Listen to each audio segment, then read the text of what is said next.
Neat అవకతవకలను నిరసిస్తూ July 4వ తేదీన విద్యార్థి యువజన సంఘాల ఆధ్వర్యంలో నిర్వహించే భారత్ బంద్ను పారిశ్రామిక ప్రాంతంలోని యువకులు, విద్యార్థులు విజయవంతం చేయాలని పలు సంఘాల నాయకులు పిలుపునిచ్చారు.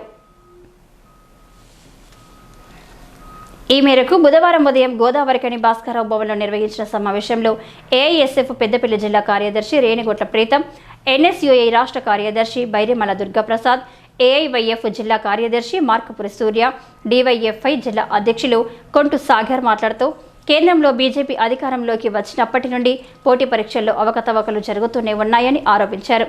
వైద్య వృత్తి ద్వారా సమాజానికి గొప్ప సేవ చేయాలనే ఉద్దేశంతో రాత్రి పగలు కష్టపడి లాంగ్ టర్మ్ కోచింగ్లకు లక్షల రూపాయలు ఖర్చు చేసి దేశవ్యాప్తంగా 24 లక్షల మంది నీటు పరీక్ష రాయగా కేంద్ర ప్రభుత్వ అసమర్థత, ఎన్టీఏ సంస్థ నిర్లక్ష్యం వల్ల పరీక్షల్లో అవకతవకలు జరిగి లక్షల మంది విద్యార్థుల భవిష్యత్తు ప్రశ్నార్థకంగా మారిందని మండిపడ్డారు.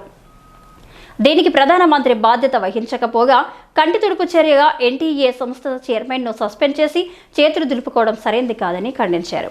పార్లమెంటు సమావేశాలలో ప్రతిపక్ష నాయకులు కూడా నీట్ పరీక్షలో జరిగిన అవకతవకలపైన చర్చ జరిపించాల్సిందని పట్టుబట్టిన కేంద్ర ప్రభుత్వం చర్చకు కూడా సముఖత వ్యక్తం చేయకపోవడం సిగ్గుచేటని విమర్శించారు.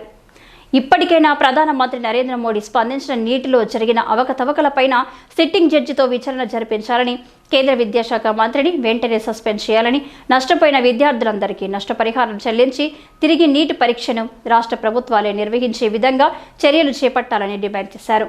లేని పక్షంలో నీట్ ఉద్యమాన్ని దేశవ్యాప్తంగా ఉధృతం చేస్తామని హెచ్చరించారు.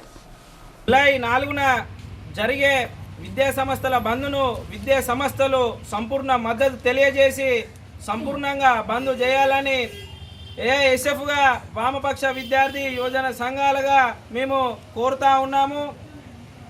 అసమర్థ అయినటువంటి ఎన్టీఏను రద్దు చేయాలని, కేంద్ర విద్యాశాఖ మంత్రి రాజీనామా చేయాలని మేము కోరుతా ఉన్నాము. ఎందుకంటే మొన్నటికి మొన్న మనం చూసినట్లయితే నీటు పరీక్ష పేపర్ లీకేజ్ వల్ల ఎంతో మంది విద్యార్థులు నష్టపోయినారు. ఒక్క తరగతిలో చదివినటువంటి 6 మంది విద్యార్థులకు బైకి మార్కులు రావడం విద్యార్థులను ఆలోచింపదగ్గ విషయం అని చెప్పి ఈ సందర్భంగా తెలియజేస్తా ఉన్నాను. కాబట్టి ఇక్కడ ఉన్నటువంటి విద్యార్థులు కూడా ఆలోచన చేయాలి. అసలుకు మన దేశంలో ఏం జరుగుతుందని చెప్పి బీజేపీ ప్రభుత్వము పేపర్ లీకేజ్ చేసి ఎంతో మంది విద్యార్థులకు నష్టం చేకూరుస్తూ ఉన్నది. కాబట్టి విద్యార్థులారా, రేపు జరిగే బంద్లో పాల్గొని విజయవంతం చేయాలని మేము వామపక్ష విద్యార్థి సంఘాలుగా, యువజన సంఘాలుగా మేము కోరుతా ఉన్నాము. ఇక్కడ రామగుండం పారిశ్రామిక ప్రాంతంలో ఉన్నటువంటి స్కూల్స్ కానీ, కాలేజీలు కానీ మాకు మద్దతు తెలియజేసి సంపూర్ణ మద్దతు తెలియజేయాలని కూడా మేము కోరుతా ఉన్నాం. భారతదేశంలో నీట్ పరీక్ష లీకేజ్ వ్యవహారం దేశవ్యాప్తంగా అట్టుడుకుతున్న ఇప్పటి వరకు నరేంద్ర మోడీ కానీ, కేంద్ర విద్యాశాఖ మంత్రి కానీ దానిపై స్పందించలేదు. అనేక అవకతవకలు, పేపర్ లీకేజ్ కార్యక్రమాలు బీజేపీ పాలిత రాష్ట్రాల్లోనే జరిగినట్టు ప్రూఫ్స్ కనిపిస్తున్నప్పటికీ కేంద్ర ప్రభుత్వం స్పందించడం లేదు. అనేక ఉద్యమాల అనంతరం రేపు భారత్ బంద్కు అన్ని విద్యార్థి యువజన సంఘాలు పిలుపునివ్వడం జరిగింది.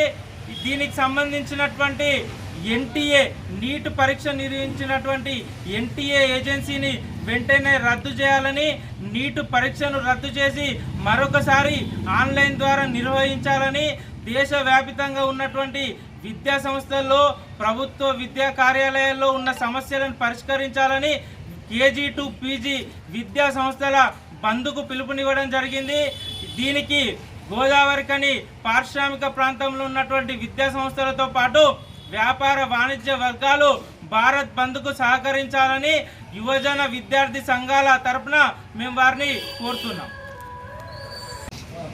నీటు పరీక్షా ఫలితాలు జూలై 4వ తేదీన వచ్చినప్పటి నుండి కూడా వైద్య విద్యార్థులందరూ కూడా నీటు పరీక్షలో అవకతవకలు జరిగినాయని గొంతెత్తి నెల రోజుల నుండి కూడా వాళ్ళు ఢిల్లీ నగరంగా, రాజధాని నగరంగా ఆందోళన చేస్తూ ఉన్నా కానీ ఈ నరేంద్ర మోడీ ప్రభుత్వము దున్నపోతు మీద వానబడ్డట్టు వ్యవహరిస్తూ ఉన్నది.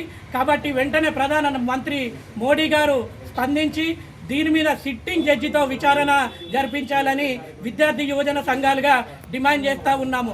ప్రధానమంత్రి గారికి వివిధ దేశాలు తిరిగే టైము ఉంటుంది, మంకీ బాత్ పెట్టే టైం ఉంటుంది, కానీ నీటిలో జరిగిన అవకతవకల మీద చర్చించడానికి టైం ఉండదు.